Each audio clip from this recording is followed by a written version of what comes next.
અમદાવાદથી સમાચાર પ્રાપ્ત થઈ રહ્યા છે। અમદાવાદમાં ચાઇનીઝ તુક્કલનું વેચાણ કરનાર 2 લોકોની ધરપકડ કરવામાં આવી છે। સાયબર ક્રાઇમે ખરીદીના બહાને બંને શખ્સોને બોલાવ્યા હતા। મકરબા સરકારી ચાવડી પાસે 60 ચાઇનીઝ તુક્કલ સાથે ઝડપાયા। ધ્રુવ પટેલ અને મોહિત મુલચંદાનીની ધરપકડ કરવામાં આવી છે। સાયબર ક્રાઇમે ખરીદીના બહાને 2 શખ્સોને બોલાવ્યા હતા।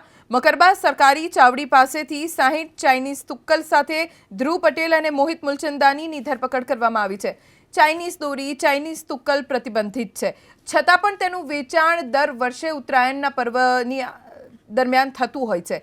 આવા વેચાણને રોકવા માટે લોકો ચાઇનીઝ તુક્કલ અને ચાઇનીઝ દોરી ન ખરીદે તે માટે પોલીસ પણ સઘન ચેકિંગ કરતી હોય છે અને એમ જ આ 2 લોકો ઝડપાયા છે।